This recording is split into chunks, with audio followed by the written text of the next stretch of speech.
Weekly roundup ആരംഭിക്കുന്നു. എല്ലാ വെള്ളിയാഴ്ചയും രാവിലെ 8:30 മണിക്ക് ചിക്കാഗോയിൽ നിന്ന് സംപ്രേഷണം ചെയ്യുന്ന വീക്കിലി റൗണ്ടപ്പിൻ്റെ 142ാമത്തെ എപ്പിസോഡിലേക്ക് ഞങ്ങളുടെ എല്ലാ പ്രേക്ഷകർക്കും സ്വാഗതം. ഇന്ന് ജൂൺ മാസം 19-ാം തീയതി വെള്ളിയാഴ്ച.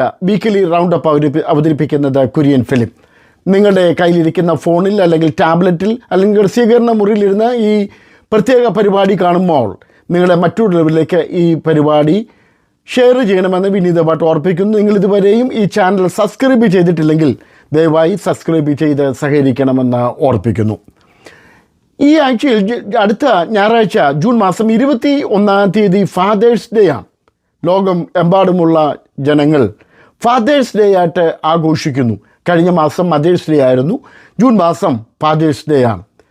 ഫാദേഴ്സ് ഡേയിൽ ഞങ്ങൾക്ക് ചൂണ്ടിക്കാണിക്കാനുള്ള ഏറ്റവും പ്രധാനപ്പെട്ട ഒരു കാര്യം വിശുദ്ധ ബൈബിളിൽ ഇങ്ങനെ പറയുന്നു: അപ്പന് മക്കളോട് കരുണ തോന്നുന്നത് പോലെ യഹോവയ്ക്ക് തൻ്റെ ഭക്തന്മാരോട് കരുണ തോന്നുന്നു. കരുണ തോന്നുന്ന ഒരു പിതാവിനെ, സ്വർഗസ്ഥനായ ഒരു പിതാവിനെ നിങ്ങൾക്ക് പരിചയപ്പെടുത്തുന്നതിൽ എനിക്ക് സന്തോഷമുണ്ട്. അത് വിശുദ്ധ ബൈബിളിൽ പറയുന്ന ദൈവമാണ്. നമ്മൾ ഇങ്ങനെ ഒരു എപ്പിസോഡ് വിശുദ്ധ ബൈബിളിൽ വായിക്കുന്നുണ്ട്. അതിന് നമ്മൾ പറയുന്ന ഇവരെ മുടിയൻ പുത്രൻ്റെ കഥയെന്നാണ്. മുടിയൻ പുത്രൻ എന്ന വാക്ക് അവിടെ ഒരിടത്തും തന്നെ ഉപയോഗിച്ചിട്ടില്ലെങ്കിലും നമ്മൾ അദ്ദേഹത്തെ വിളിക്കുന്നത് മുടിയൻ പുത്രൻ എന്നാണ്. ഈ മുടിയൻ പുത്രൻ തൻ്റെ ഭവനത്തിൽ നിന്ന്, തൻ്റെ പിതാവിങ്കിൽ നിന്ന് തനിക്കുള്ള അവകാശങ്ങളെല്ലാം മേടിച്ചുകൊണ്ട് താൻ പട്ടണത്തിലേക്ക് പോയി. അവിടെ ചില നാളുകൾ താമസിച്ച് തൻ്റെ കയ്യിലിരുന്ന പണം നഷ്ടപ്പെടുത്തി, ജീവിതത്തിൻ്റെ സൗഭാഗ്യങ്ങളും അവസരങ്ങളും എല്ലാം നഷ്ടപ്പെടുത്തി. ആ സമയത്ത് അദ്ദേഹത്തിനൊരു ചിന്ത വന്നു: എന്നെ സ്നേഹിക്കുന്ന ഒരു പിതാവ് ഉണ്ടല്ലോ, അതുകൊണ്ട് ഞാൻ എൻ്റെ പിതാവിൻ്റെ അരികിലേക്ക് മടങ്ങിച്ചെന്ന് ഈ കാര്യങ്ങളെല്ലാം പറഞ്ഞ് ഞാൻ അവിടെ മടങ്ങിച്ചെല്ലുമെന്നുള്ള ചിന്തയോടെ ആ മകൻ മടങ്ങി വരുന്നതായിട്ട് നമ്മൾ കാണും. അപ്പോൾ തന്നെ ഈ മകൻ പോയ സമയം തൊട്ട് ഇവൻ മടങ്ങി വരുമെന്നുള്ള പ്രതീക്ഷയിൽ പിതാവ് തൻ്റെ മകൻ്റെ തിരിച്ചുവരവിനെ കാത്തിരിക്കുന്നതായിട്ടും നമ്മളവിടെ വായിക്കുന്നുണ്ട്. ഇത് ഇവർ രണ്ടുപേരും കൂടെ ഒന്നിച്ച് കാണുമ്പോൾ എല്ലാം നഷ്ടപ്പെട്ട ആ മകൻ മടങ്ങി വരുന്നു. ഈ മകൻ വരുന്നത് തന്നെ പ്രതീക്ഷിച്ചു കൊണ്ടിരിക്കുന്ന പിതാവ്, ഇവർ രണ്ടുപേരും തമ്മിലുള്ള പുനഃസാഗമനം നമ്മൾ വളരെ ശ്രദ്ധയോടെ കണ്ടാൽ ഒരു കാര്യം കാണുന്നു. ഈ പിതാവ് ഓടിച്ചെന്ന് അവനെ കെട്ടിപ്പിടിച്ച്, അവനെ ചുംബിച്ച്, അവന് പുതിയ വസ്ത്രങ്ങൾ നൽകി, പുതിയ ആഭരണങ്ങൾ നൽകി, അവനെ ശുദ്ധീകരിച്ച് അവൻ്റെ ഭവനത്തിലേക്ക് കൊണ്ടുവന്ന് വലിയൊരു വിരുന്ന് കഴിച്ചു എന്നാണ് നമ്മൾ വായിക്കുന്നത്. നഷ്ടപ്പെട്ടു പോകുന്ന മക്കളെ ഓർത്ത് വിലപിക്കുന്ന പിതാവിനെ പോലെ സ്വർഗസ്ഥനായ നമ്മുടെ പിതാവ് നമ്മളെ ചൊല്ലി കരുതുന്നു, നമ്മളെ കാത്തിരിക്കുന്നു എന്നുള്ളത് എത്ര വലിയ കാര്യമാണ്. ഞങ്ങളെ കേട്ടുകൊണ്ടിരിക്കുന്ന ഞങ്ങളുടെ പ്രിയപ്പെട്ട പ്രേക്ഷകരെ, നമ്മളെ സ്നേഹിക്കുന്ന ഒരു പിതാവ് നമുക്ക് സ്വർഗത്തിലുണ്ട്. അതുകൊണ്ടാണ് നമ്മുടെ പ്രാർത്ഥനകൾക്ക് നമ്മൾ ചൊല്ലുമ്പോൾ സ്വർഗസ്ഥനായ ഞങ്ങളുടെ പിതാവേ എന്ന് ചൊല്ലിക്കൊണ്ട് തന്നെ നമ്മൾ വായിക്കുന്നത്. ബൈബിൾ അതുകൊണ്ടാണ് പറയുന്നത്, അപ്പന് പിതാവിന് മക്കളോട് കരുണ തോന്നുന്നത് പോലെ നമ്മളോട് കരുണ തോന്നുന്നു. ലോകത്തിലുള്ള നമ്മളോടെല്ലാവരോടും കരുണ കാണിക്കുന്ന ദൈവത്തെ ഇന്ന് പകല് അല്ലെങ്കിൽ ഈ സമയത്ത് നിങ്ങളെ പരിചയപ്പെടുത്തുന്നതിൽ എനിക്ക് സന്തോഷമുണ്ട്. ആ ദൈവത്തിലേക്ക് മടങ്ങി വരിക. സ്വർഗസ്ഥനായ പിതാവിൻ്റെ കാരുണ്യത്തിന് വേണ്ടി, അവൻ്റെ നന്മയ്ക്ക് വേണ്ടി, അവൻ്റെ അനുഗ്രഹത്തിനു വേണ്ടി സ്വർഗസ്ഥനായ പിതാവിൻ്റെ അരികിലേക്ക് മടങ്ങി വന്ന് പാപങ്ങളെ ഉപേക്ഷിച്ച യേശുവിൻ്റെ മക്കളാക്കി തീരുവാൻ ദൈവം നമുക്കിടയാക്കട്ടെ എന്ന് പ്രാർത്ഥിച്ചുകൊണ്ട് ഇന്നത്തെ പ്രധാന വാർത്തകളിലേക്ക് കടക്കുന്നു. ഒടുവിൽ ആ ദിവസം സംഭവിച്ചു. അമേരിക്കയും ഇറാനും തമ്മിലുള്ള യുദ്ധം അവസാനിക്കുന്നു. കഴിഞ്ഞ ദിവസം ഫ്രാൻസിൽ വെച്ച് നടന്ന ചടങ്ങിൽ വെച്ച് മെമ്മോറാണ്ടം ഓഫ് അണ്ടർസ്റ്റാൻഡിംഗ് എന്ന രേഖയിൽ ഇരു രാജ്യങ്ങളും ഒപ്പിട്ടതോടെ മാസങ്ങൾ നീണ്ടുനിന്ന യുദ്ധത്തിന് അറുതി വന്നു. യുദ്ധത്തിൻ്റെ ലക്ഷ്യങ്ങൾ നേടിയോ എന്ന മുഖ്യ പ്രതിപക്ഷമായ അമേരിക്കയിലെ ഡെമോക്രാറ്റിക് പാർട്ടിയും ഭരണകക്ഷിയിലെ ചില റിപ്പബ്ലിക്കൻ പാർട്ടിയിലെ ചില അംഗങ്ങളും ചോദിക്കുന്ന ചോദ്യങ്ങൾക്ക് ഇനിയും ഉത്തരമായിട്ടില്ലെങ്കിലും ഒരു യുദ്ധം തീർന്നതിൻ്റെ ആശ്വാസത്തിലാണ് ലോക രാഷ്ട്രങ്ങൾ. ഇന്ത്യ ഉൾപ്പെടെയുള്ള രാജ്യങ്ങൾക്ക് അത് ആശ്വാസമാണ്. അമേരിക്കയിലും ഉള്ള ജനങ്ങൾക്ക് യുദ്ധത്തിൻ്റെ സമാപനം, അതിൻ്റെ അവസാനം സന്തോഷത്തോടെയാണ് അവർ സ്വീകരിച്ചിരിക്കുന്നത്. അതിൻ്റെ പ്രതിഫലനം എന്നുള്ള നിലയിൽ തന്നെ അമേരിക്കയിലെ എണ്ണയുടെ വില പെട്ടെന്ന് നേരിയ തോതിലാണെങ്കിലും കുറഞ്ഞതായി റിപ്പോർട്ടുകൾ പറയുന്നു. ലോക സമാധാനം നീണ്ടു നിൽക്കട്ടെ എന്ന് നമുക്ക് പ്രാർത്ഥിക്കാം. അമേരിക്കയുടെ മുൻ പ്രസിഡന്റും ഷിക്കാഗോക്കാരനുമായ പ്രസിഡന്റ് ബറാക് ഒബാമയുടെ ഒബാമയുടെ പ്രസിഡൻഷ്യൽ സെൻറ്റർ ആൻഡ് ലൈബ്രറി കഴിഞ്ഞ ദിവസം ചിക്കാഗോയിൽ ഉദ്ഘാടനം ചെയ്തു. ജൂൺ മാസം 19 മുതൽ 21 വരെ നീണ്ടുനിന്ന വിപുലമായ പരിപാടികളിലാണ് ഒബാമയുടെ ഒബാമ പ്രസിഡൻഷ്യൽ സെൻറ്ററും ലൈബ്രറിയും ഉദ്ഘാടനം ചെയ്തത്. ജീവിച്ചിരിക്കുന്ന പല അമേരിക്കൻ പ്രസിഡന്റുമാരും ഈ ചടങ്ങിൽ പങ്കെടുത്തു. വലിയ ജനാവലിയാണ് ഇതോടനുബന്ധിച്ച് ചിക്കാഗോയുടെ സൗത്ത് സൈഡിൽ നടന്ന പ്രോഗ്രാമുകളിൽ പങ്കെടുത്തത്. ഉടനെ തന്നെ ഇത് പൊതുജനങ്ങൾക്ക് തുറന്നു കൊടുക്കുമെന്ന് ഒബാമ ഫൗണ്ടേഷൻ ജനങ്ങളെ അറിയിച്ചു. 40ാമത് പീസിന കോൺഫറൻസിൻ്റെ ഒരുക്കങ്ങൾ അന്തിമഘട്ടത്തിലാണെന്ന് നാഷണൽ ഭാരവാഹികളും ലോക്കൽ ഭാരവാഹികളും അറിയിച്ചു. നാളെ ശനിയാഴ്ച വൈകിട്ട് 4:30 മണിക്ക് സെലിബ്രേഷൻ ചർച്ചിൽ വെച്ച് ലോക്കൽ കമ്മിറ്റിയുടെയും നാഷണൽ എക്സിക്യൂട്ടീവ് കമ്മിറ്റിയുടെയും യോഗമുണ്ടായിരിക്കുമെന്ന് അതിൻ്റെ അധികാരികൾ അറിയിച്ചു. ഏകദേശം 15ഓളം കമ്മിറ്റികളാണ് സജീവമായി പീസിന കോൺഫറൻസിൻ്റെ വിജയത്തിനു വേണ്ടി പ്രവർത്തിച്ചു കൊണ്ടിരിക്കുന്നത്. 15 കമ്മിറ്റിയുടെ ലീഡേഴ്സും ആ കമ്മിറ്റി അംഗങ്ങളും ഉൾപ്പെടെ നിരവധി പേർ നാളെ 4:30 മണിക്ക് സെലിബ്രേഷൻ ചർച്ചിൽ വെച്ച് നടക്കുന്ന മീറ്റിങ്ങിൽ പങ്കെടുത്ത് പ്രവർത്തനങ്ങളെ അവലോകനം ചെയ്യും. പാസ്റ്റർമാരായ നിരവധി പേർ ഈ സമ്മേളനത്തിൽ പങ്കെടുത്ത് ദൈവവചനം സംസാരിക്കും. പ്രധാന പ്രാസംഗികരായി ഇന്ത്യയിൽ നിന്നെത്തുന്ന ഡോക്ടർ സതീഷ് കുമാർ, ജോ തോമസ് എന്നിവരുൾപ്പെടെ അമേരിക്കയിലെ doctor Wilson Varkey, doctor Sabu Varghese, pastor Sam Mathew, അങ്ങനെ നിരവധി ദൈവദാസന്മാർ ലൈനപ്പ് ചെയ്തിട്ടുണ്ട്. ഞങ്ങളുടെ സ്ക്രീനിൽ പ്രധാനപ്പെട്ട പ്രാസംഗികരെ നിങ്ങളുടെ മുമ്പിൽ ഞങ്ങൾ അവതരിപ്പിക്കുന്നതാണ്. പീസിനാക്കിൻ്റെ പ്രവർത്തനങ്ങൾക്ക് ഇനി ഒരാഴ്ച മാത്രമേ നീണ്ടു നിൽക്കുന്നുള്ളൂ. എല്ലാ പ്രവർത്തനങ്ങളും അതിൻ്റെ സമാപനത്തിലാണെന്നാണ് അതിൻ്റെ പ്രവർത്തകർ പറയുന്നത്. ഈ കോൺഫറൻസിൻ്റെ തീം സോങ്, ഷേർലി ചിക്കാഗോ എഴുതിയ തീം സോങ് സമ്മേളനത്തിൽ അവതരിപ്പിക്കാനുള്ള പരിശീലനങ്ങൾ നടത്തി വരുന്നു. അതുകൊണ്ട് തന്നെ വിവിധങ്ങളായിരിക്കുന്ന പ്രവർത്തനങ്ങൾ അതിൻ്റെ അന്തിമഘട്ടത്തിലാണെന്ന് വിവിധ സബ് കമ്മിറ്റികളുടെ നേതാക്കന്മാരും അറിയിച്ചു. Doctor Wilson Varkey, doctor Thomson K Mathew, doctor Sabu Varghese, doctor Shibu Thomas Atlanta, doctor Rinku Thomson, pastor George P Chacko, pastor Aneesh Kollam, pastor Jo Thomas, doctor Satheesh Kumar എന്നിവരും ലോഡ്സൺ ആൻ്റണിയോടൊപ്പമുള്ള നാഷണൽ പ്രൈസ് ആൻഡ് വർഷിപ്പ് ടീമും ആണ് ഈ ദിവസങ്ങളിൽ ചിക്കാഗോയിൽ നടക്കുന്ന പീസിനാക്കിൻ്റെ 40ാമത് കോൺഫറൻസിൽ വിവിധ പരിപാടികൾ അവതരിപ്പിക്കുന്നത്. ജൂലൈ 2-ാം തീയതി വൈകിട്ട് വ്യാഴാഴ്ച വൈകിട്ട് നടക്കുന്ന സമ്മേളനത്തിൽ പാസ്റ്റർ ജോർജ് കെ സ്റ്റീഫൻസൺ സമ്മേളനം ഔപചാരികമായി ഉദ്ഘാടനം ചെയ്യും. അന്ന് വൈകിട്ട് ഡോക്ടർ സതീഷ് കുമാർ പ്രസംഗിക്കും. ഹൈദരാബാദിൽ നിന്ന് എത്തിച്ചേരുന്ന ദൈവദാസനാണ് അദ്ദേഹം. വ്യാഴാഴ്ച വൈകിട്ടും വെള്ളിയാഴ്ച പകൽ നടക്കുന്ന സമ്മേളനത്തിലും മുഖ്യ സന്ദേശം നൽകി കൊടുക്കുന്നതാണ്.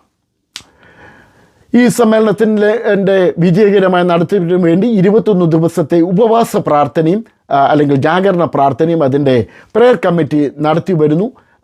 ആൾക്കാർ സജീവമായി അതിൽ പങ്കെടുത്ത പ്രാർത്ഥന നടത്തി വരുന്നു. കഴിഞ്ഞ ദിവസങ്ങളിൽ രജിസ്ട്രേഷൻ്റെ വലിയ പുരോഗതി ഉണ്ടായതായി നാഷണൽ ഭാരവാഹികൾ അറിയിച്ചു. ഏകദേശം 5000-ഓളം പേരെയാണ് ഇന്ത്യയിൽ നിന്നും യൂറോപ്പിൽ നിന്നും ഗൾഫിൽ നിന്നും അമേരിക്കയുടെ വിവിധ സംസ്ഥാനങ്ങളിൽ നിന്നും ആയിട്ട് സംഘാടകർ പ്രതീക്ഷിക്കുന്നത്. ഫെലോഷിപ്പ് ഓഫ് പെന്റക്കോസ്റ്റൽ ചർച്ചസ് ഇൻ ഷിക്കാഗോയുടെ ഈ മാസത്തെ മാസയോഗം നാളെ വൈകിട്ട് 6 മണിക്ക് സെലിബ്രേഷൻ ചർച്ചിൽ വെച്ച് നടക്കുമെന്ന് സഭയുടെ senior pastor George K Stephenson, pastor Samson Sabu എന്നിവർ അറിയിച്ചു. ഈ സമ്മേളനത്തിൽ റവറൻറ്റ് മാർട്ടി സ്ലോവാൻ ദൈവവചനം സംസാരിക്കുന്നതാണ്. IPC Canada region convention July 31, August 1-2 തീയതികളിൽ കാനഡയിൽ വെച്ച് നടക്കും. പാസ്റ്റർ തോമസ് ഫിലിപ്പ് വെൺമണി മുഖ്യ സന്ദേശം നൽകും. Doctor Tom Philip praise and വർഷിപ്പിന് നേതൃത്വം നൽകും. IPC Canada region president pastor Abey K Ben സമ്മേളനം ഉദ്ഘാടനം ചെയ്യും. Secretary Shri Beryl Thomas, media convener Biju Yohannan എന്നിവർ ഈ സമ്മേളനങ്ങൾക്ക് നേതൃത്വം നൽകും. കൂടുതൽ വിവരങ്ങൾക്ക് ഭാരവാഹികളുമായി ബന്ധപ്പെടാവുന്നതാണ്. പാസ്റ്റർ ഷാജി എം പോൾ ചിക്കാഗോയിൽ ദൈവവചനം സംസാരിക്കുന്നു. ജൂൺ മാസം 22, 23 ഈ വരുന്ന തിങ്കൾ ചൊവ്വ ദിവസങ്ങളിൽ വൈകിട്ട് 6 മണി മുതൽ 8:30 മണി വരെ മൗണ്ട് പ്രോസ്പെക്റ്റിലുള്ള സയോൺ ക്രിസ്ത്യൻ ചർച്ചിൽ വെച്ചാണ് ഷിക്കാഗോ റിവൈവൽ ഷിക്കാഗോ എന്ന സംഘടനയുടെ ആഭിമുഖ്യത്തിൽ ഉള്ള സമ്മേളനത്തിൽ അദ്ദേഹം പ്രസംഗിക്കുന്നത്. ഈ സമ്മേളനത്തിൽ pastor Andrews K George, brother Joel T Shaji, Steffin George എന്നിവർ നേതൃത്വം നൽകും. Pastor Danny K Johnson, Shiny Daniel എന്നിവർ പ്രൈസ് ആൻഡ് വർഷിപ്പിന് നേതൃത്വം നൽകും. IPC മുൻ general president pastor Jacob John മീറ്റിങ്ങിൽ പങ്കെടുത്ത് അനുഗ്രഹ പ്രാർത്ഥന നടത്തുന്നതാണ്. പകൽ യോഗങ്ങൾ പാസ്റ്റർ ചാക്കോ തോമസിൻ്റെ നേതൃത്വത്തിൽ നടത്തപ്പെടുന്നതാണ്. ഈ സമ്മേളനത്തെക്കുറിച്ച് കൂടുതൽ അറിയാൻ ആഗ്രഹിക്കുന്നവർ സ്ക്രീനിൽ കാണുന്ന ഫോൺ നമ്പറിൽ ബന്ധപ്പെടാവുന്നതാണ്. പവർ വിഷനിലെ പ്രമുഖ പ്രാസംഗികനാണ് pastor Shaji M Paul. North അമേരിക്കയിലുള്ള ദൈവസഭകളുടെ North American Church of God എൻ്റെ ദേശീയ സമ്മേളനം ജൂലൈ മാസം 9 മുതൽ 12 വരെ ഡെൻവർ കൊളറാഡോയിൽ വെച്ച് നടത്തപ്പെടുന്നതാണ്. ആത്മാവിൻ്റെ ഏകത എന്നുള്ളതാണ് സമ്മേളനത്തിൻ്റെ ചിന്താവിഷയം. ഈ സമ്മേളനത്തിന് പാസ്റ്റർമാരായിരിക്കുന്ന Benson Abraham, pastor Simon Philip, doctor Shibu Shamuel, reverend James Abraham എന്നിവർ നേതൃത്വം നൽകും. അമേരിക്കയിൽ നിന്നും ഇന്ത്യയിൽ നിന്നും എത്തിച്ചേരുന്ന പ്രമുഖ ദൈവദാസന്മാർ ഈ സമ്മേളനത്തിൽ ദൈവജനം സംസാരിക്കുന്നതാണ്. 2027 നടക്കുന്ന 21ാമത് IPC ഫാമിലി കോൺഫറൻസിൻ്റെ പ്രെയർ സൂം മീറ്റിംഗ് ജൂലൈ മാസം 16 ഷിക്കാഗോ സമയം 8 മണിക്ക്, ന്യൂയോർക്ക് സമയം 9 മണിക്ക് ആരംഭിക്കുമെന്ന് നാഷണൽ ഭാരവാഹികൾ അറിയിച്ചു. സമ്മേളനം national convener pastor Roy Vakathanam ഉദ്ഘാടനം ചെയ്യും. സമ്മേളനത്തിൽ പാസ്റ്റർ ഷിബു തോമസ് ദൈവജനം സംസാരിക്കും. Secretary brother Rajan Arappally, treasurer Zac Cherian എന്നിവർ സമ്മേളനത്തിന് നേതൃത്വം നൽകുന്നു. ജൂലൈ 1 മുതൽ 4 വരെ 2027 ജൂലൈ 1 മുതൽ 4 വരെയാണ് 21ാമത് IPC ഫാമിലി കോൺഫറൻസ് ഫ്ലോറിഡയിൽ ഒർലാൻഡോ സിറ്റിയിൽ വെച്ച് നടത്തപ്പെടുന്നത്. 36ാമത് വെസ്റ്റേൺ പെൻഡക്കോസ്റ്റൽ കോൺഫറൻസ് ജൂലൈ 16 മുതൽ 19 വരെ എഡ്മണ്ടിൽ വെച്ച് നടക്കുമെന്ന് കൺവീനർ പാസ്റ്റർ സാം ബറീസ് അറിയിച്ചു. ഈ സമ്മേളനത്തിൽ പാസ്റ്റർ ജോ തോമസ് മുഖ്യ സന്ദേശം നൽകും. കൊയ്ത്തിൻ്റെ കാലം എന്നുള്ളതാണ് സമ്മേളനത്തിൻ്റെ മുഖ്യ ചിന്താവിഷയം. നോർത്ത് അമേരിക്കയിലുള്ള റൈറ്റേഴ്സ് ഫോറത്തിൻ്റെ ആഭിമുഖ്യത്തിൽ എഴുത്തുകാരുടെയും മാധ്യമ പ്രവർത്തകരുടെയും പ്രത്യേക സമ്മേളനം ചിക്കാഗോ നടക്കുന്ന PCNA കോൺഫറൻസിനോടനുബന്ധിച്ച് വെള്ളിയാഴ്ച ഉച്ചകഴിഞ്ഞുണ്ടായിരിക്കുമെന്ന് ഭാരവാഹികൾ അറിയിക്കുന്നു. President brother Rajan Aryappally, secretary Nibu Vellavanthanam എന്നിവർ നേതൃത്വം നൽകും. റവറൻഡ് ജോർജ് മാത്യു പുതുപ്പള്ളി അച്ഛൻ ഈ സമ്മേളനത്തിൽ മുഖ്യ പ്രാസംഗികനായിരിക്കും. IPC കേരള സ്റ്റേറ്റിൻ്റെ ഒരു വിഭാഗത്തിൻ്റെ പ്രസിഡൻ്റായി pastor Sunny Kurian, pastor John Richard, pastor KP Kurian, pastor Raju Anicadu, brother Biju Ramakkalmedu, ട്രഷററായി ജെയിംസ് ജോർജ് എന്നിവരെ കഴിഞ്ഞ ആഴ്ചയിൽ തെരഞ്ഞെടുത്തതായി പത്രപ്രസ്താവനയിൽ പറയുന്നു. കഴിഞ്ഞ ഒരാഴ്ച മുമ്പാണ് പാസ്റ്റർ KC തോമസ് പ്രസിഡൻ്റായും ഷിബു നെടിവേലിൽ വൈസ് പ്രസിഡൻ്റായും പാസ്റ്റർ ഡാനിയൽ കൊന്നനിക്കൽ സെക്രട്ടറിയായും pastor KC Oommen, brother Gladson Jacob എന്നിവർ ജോയിൻറ്റ് സെക്രട്ടറിമാരായും ബ്രദർ ബിനു വി ജോർജ് ട്രഷററുമായുള്ള മറ്റൊരു വിഭാഗത്തിൻ്റെ തെരഞ്ഞെടുപ്പ് നടന്നതായും പത്രവാർത്തകളിൽ പറയുന്നു. ഇന്ത്യ പെന്തക്കോസ്റ്റ് ദൈവസഭയുടെ കേരളത്തിലെ 2 പാരലായിരിക്കുന്ന പ്രവർത്തനങ്ങൾ നടന്നു വരുന്നു. അതിൻ്റെ 2 ഭാഗത്തിൻ്റെയും ഔദ്യോഗികമായിരിക്കുന്ന ഭാരവാഹികളെ കഴിഞ്ഞ ദിവസങ്ങളിൽ പ്രഖ്യാപിക്കുകയുണ്ടായി. IPC മുൻ ജനറൽ പ്രസിഡന്റ് പാസ്റ്റർ ജേക്കബ് ജോണും ഭാര്യയും ചിക്കാഗോയിലുള്ള വിവിധ സഭകൾ സന്ദർശിച്ചു വരുന്നു. വിവിധ സഭകൾ സന്ദർശിക്കുകയും PCNA കോൺഫറൻസിൽ പങ്കെടുക്കുകയും ചെയ്യുന്നതിന് വേണ്ടിയിട്ടാണ് പാസ്റ്റർ ജേക്കബ് ജോണും ഭാര്യയും ചിക്കാഗോയിലെത്തിയത്.